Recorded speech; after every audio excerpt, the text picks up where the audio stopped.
Last week, the Xbox community was abuzz with this news regarding the recent price increases to Game Pass Ultimate and PC Game Pass. The general consensus about this was that we don't like this. We don't want to pay more for our Game Pass subscription. But what if I told you there's an even worse Xbox Game Pass change on the horizon? What's up, y'all? I'm Ray, and this is my channel, Xbox Ready, where we talk about everything going on in the world of Xbox, the latest news, rumors, games, pretty much anything I want to talk about as long as it's about Xbox in some way. And today we're going to be talking about even more potential changes coming to your Game Pass subscription. We're still sorting through the announcement from last week, the taking away day one games from the middle tier of Game Pass, raising the price of Game Pass Ultimate, throwing in Xbox Live into the Game Pass standard tier. It's all like a little bit confusing if you're not already familiar with Game Pass. And even if you are, people are still confused. There's been a lot of back and forths about this. I've already given my takes on the subject. But today I wanted to talk about some remarks from Joost van Drunen, who is a strategic advisor to startups and financial funds active in video games. He recently gave his thoughts about future changes that may be coming to our Game Pass subscriptions. He says there will be 3 phases, roughly. Initially, I expect ads to show up as banner ads inside of the Xbox and Game Pass menus, mostly as a test case, and it will start slow. Once Microsoft develops this capability over the next few years, I anticipate interstitial ads during loading screens, for instance, as a second phase. And then finally, assuming that this works out well for its ecosystem, Microsoft is likely to make an acquisition in the ad tech space to acquire the capability to both facilitate programmatic ads and a centralized inventory using existing ad industry metrics and tool sets. Now, before I go any further, this dude is an independent advisor strategist. He doesn't work for Xbox. He doesn't work for Microsoft. All of this right now should be treated as rumor. But this is not the first time that we've heard about a cheaper, ad-supported tier of Game Pass. Xbox owners have gotten questionnaires about it before. And back in 2022, me and my buddy Jimmy were talking with some people from Xbox, I won't say who, and they were asking us, hey, how would you feel about a cheaper tier of Game Pass that had ads in it? I don't know how far along they are in this process of making a tier like that, but I know that they're thinking about it. I know that it's something on their mind. And the general working theory right now is that Xbox is doing all of this restructuring to get more money out of their existing customer base, especially because they're throwing in some big money makers like Call of Duty and, well, mostly just Call of Duty. We know that Game Pass in the console space is, it's pretty much it's hit the peak already. It's plateaued out. So yeah, I'm sure that Microsoft, Xbox, they're like, how can we get more money out of the people that are already subscribed? You know what? Let's put in ads. Everybody loves ads. On one end, if it's a separate tier and they keep all of the ads to that tier and then don't creep over to my Game Pass Ultimate subscription, which I'm paying freaking $20 a month for now. But what this guy is saying is that they're also going to be appearing on our Xbox too. I don't know how they're going to regulate that because there's already a ton of ads on my Xbox dashboard already. Like literally right now, you can see behind me, I got my game tiles, and then underneath I got an ad for Crunchyroll, which, okay, cool. I like anime. I like freaking Goku and Gang and the Z Fighters. But like, damn, I already have Crunchyroll. Like, you already got me. Why are you showing me more advertisements for services that I already have? I cannot think of a better way to make people mad by putting more ads onto their Xbox consoles. If one plan fails, we will plan another. You will never be rid of ads. Hey, Leslie! Xbox is already treading on thin ice here. People are just getting to the point where they're starting to forget about those Bethesda closures, especially for studios like Tango Gameworks. But it's like sometimes Xbox just can't help themselves, man. Like they do something really cool, like that summer showcase that was super strong, showed us some really awesome upcoming games like Gears of War E-Day. And they're like, you know what? We're gonna follow that up with Game Pass price increases and firing a bunch of people from Xbox, and also we're gonna put ads into your Game Pass subscription. I know Xbox isn't the only company that does this, especially when it comes to streaming. There's an ad-supported tier of Netflix, Hulu, all of the streaming apps. But in my humble opinion, as a dude with a camera and a YouTube channel, they should just leave it as is for now. They already shook up the Game Pass hierarchy. No need to mess around with it anymore. Let people settle into this new tiered system, Game Pass Core, Game Pass Standard, PC Game Pass, and the new look Game Pass Ultimate.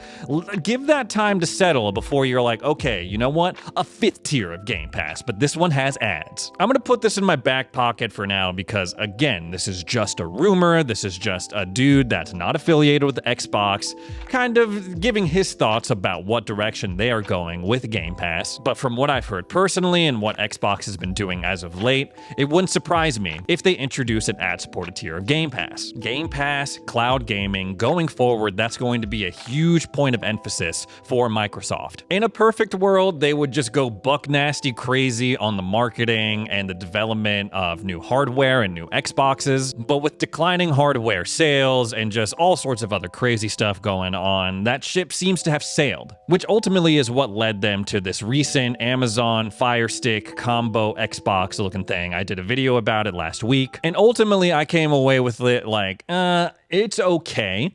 I wouldn't use it as my primary means of gaming, but for more casual gamers, people who don't really care about resolution or performance, I feel like it could be a hit with them. My wife was a big fan of it, brought her on. Everyone was like, whoa, dude, your wife is hot and you are ugly. That's crazy. And so far, reception to this cloud streaming app on Amazon Fire Sticks, it's a little bit mixed, kind of like where I was leaning towards. There are some people who are like, wow, I cannot believe the performance of this thing while I'm playing Starfield. And then there are other people who are like, this is not very good at all. People like Digital Foundry. Now, whenever Digital Foundry covers something Xbox related, whether it's a game, whether it's their consoles, their hardware, I am very interested because it's just an area of expertise that I'm just like, it's so far removed from where my natural skill set is.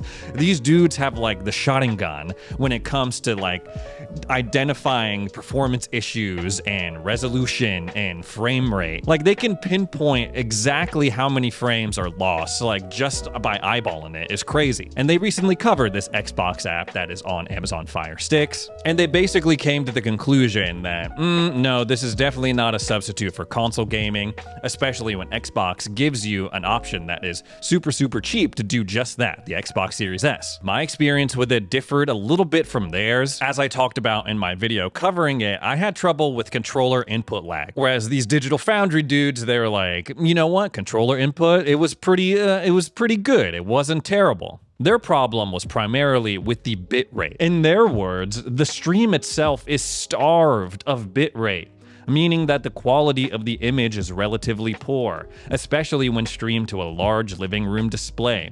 Macro blocking is easily noticeable, even on static screens, particularly on graduated color transitions. And they bring up some very interesting points, especially when it comes to Xbox's execution on their cloud gaming experience. We know that the cloud gaming servers, they run off of Series X blades, but for some reason they stream the Series S versions of the game. This is apparently because a Series S code path is a little less complex. It's easier to stream across great distances compared to the Series X versions. But it's like, if you're gonna go out of your way to say cloud gaming, play on a Series X without having a Series X, and you can only stream at 1080p, you're getting the Series S game, there's just something fundamentally wrong and way less cool about that approach. And they also bring up, hey, why isn't the bitrate on par with stuff like, I don't know, PlayStation streaming and NVIDIA GeForce Now, even Google Stadia, rest in peace. And it's stuff like this that's so frustrating to see as someone who believes that Xbox cloud gaming has a lot of potential. It's like, I see the vision, a world where you don't need an Xbox to play Xbox games. But the cold, hard truth is that it's just not there yet. And I've been saying that exact sentence for like 3 years now. And you gotta wonder, when is that cloud gaming experience gonna be something that truly rivals a native console playthrough? But at the end of the day, it's like, you know what? For one of these 4K Amazon streaming sticks, it's like $50-$40 tops. So if you need a streaming stick and you're like, hey, I want to try out the Xbox app through it, I already have Game Pass Ultimate, you're not really losing anything, and it may work out great for you. I saw people getting after me because they're like, you got to plug it into an external power source. What are you doing plugging it in to the USB on your TV? And so I did that. I plugged it in to an outlet to the left of the TV, and it changed nothing pretty much. It it's almost the exact same. The only change is that there's an ugly ass wire hanging out from my TV now. I also saw people in the comments being like, bro, you can plug an Ethernet cable into a Fire Stick. What are you, stupid? And it's like, okay, man, all right. If you want to do that, that is cool. I am not doing that because my internet router and my modem, it's upstairs, and the TV where my Amazon stick is all the way downstairs. I'm not running a cable all the way down there just to play cloud gaming. I also saw some confusion in the comments on my video saying, oh, I got a Fire Stick, but I don't have the Xbox app. I can't use Xbox Cloud Gaming. The one that Xbox sent me is the Fire TV Stick 4K Max. And apparently the Xbox app is supported on this model and also the Fire TV Stick 4K. I believe any Fire Stick made after 2023 and beyond will do the trick, but if you are wanting to try it out for yourself, make sure you stick to at least these two models. If you want to pick this up for yourself, there's actually a Prime Day deal going on for a bundle offering the Fire Stick, the Xbox controller, and also 1 month of Game Pass Ultimate. The one with the 4K Max stick is going for $78.99 is what I'm looking at right now. The one with just the regular 4K Fire Stick is $68.99. And speaking of Prime Day, let's talk about some other Xbox deals I kind of have my eye on. If you're straight up looking for an Xbox console, whether it's a Series X or S, they got some pretty decent deals going on right now for renewed consoles. I'm looking at the Series X right now. It's $50 off. It's like $449 versus the full $500. Not Prime Day related, but over at Best Buy, we're also seeing a similar discount on Xbox Series X consoles that are not refurbished or renewed. And I'm also looking at these JBL headsets. I have never owned one of these before. I have a pair of JBL headsets, but they're not gaming related. I do like them. I'm just looking at these because my current headset, the Xbox wireless one that I got a couple of years back, it's about that time to put it down. Like, the sound is still okay, but it's just falling apart, man. Like, look at this thing, man. The mic is all messed up. There's wear and tear on the foam in here and by the ears. It just looks terrible. So I'm definitely going to pick up one of these headsets. I'm not entirely sure what. I see that all three of them are on sale, the wired one and both of the wireless ones. My urge is to just cheap out and get this $30 one because that's just the dude that I am. I'm always looking for a deal. But there are certain times when I come to regret that, like when I bought my PlayStation Pulse headset. Jimmy was like, dude, you should get the InZone ones, man. They're a little bit more expensive, but they'll last you in the long run. If you really use it, it's gonna be worth it. I was like, man. And then I got the Pulse. I was like, man, I should have got the other ones. I should have listened to Jimmy. Damn it. If you're looking for a portable Xbox and you don't want to use cloud gaming to stream to your phone, and you're tired of waiting for an Xbox handheld, you're gonna get the next best thing with the X Screen, which is on sale for Prime Day. It's like a $90 discount. I did a video about this a couple of years back, and I was actually decently surprised with the audio and visual quality of this thing.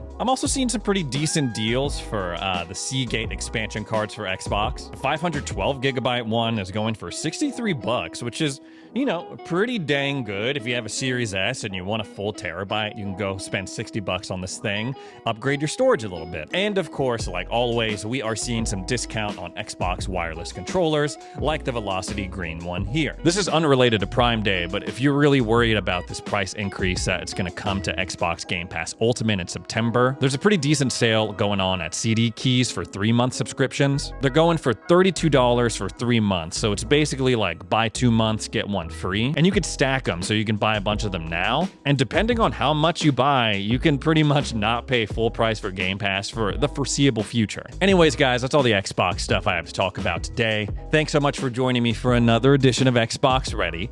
If you made it this far into the video, consider subscribing and ring that little bell if you want to be alerted whenever I post a video, so you can keep up to date on all the latest Xbox stuff. Thanks again for watching, and we'll see you in the next video.